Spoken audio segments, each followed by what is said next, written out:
सब कोई के राम राम।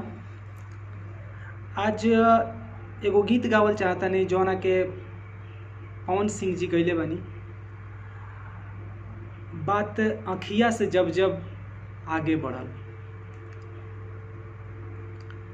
हो, बात अखिया से जब जब आगे बढ़ल हो, बात अखिया से जब जब आगे बढ़ल, आग दिल के भीतरिया धड़के लगल हो, रोग ना जाने कैसन लगावल गइल हो, रोग ना जाने कैसन लगावल गइल, ना जियावल गइल ना मुआवल गइल, ना जियावल गइल ना मुआवल गइल।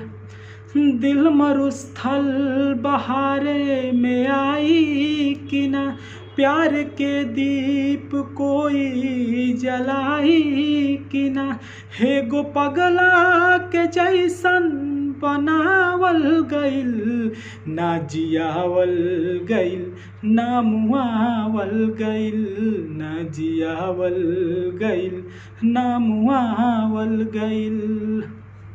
धन्यवाद। कोशिश कैले बानी थोड़ा सा, और पवन सिंह जी लेखा तो कोई गा ना पाई।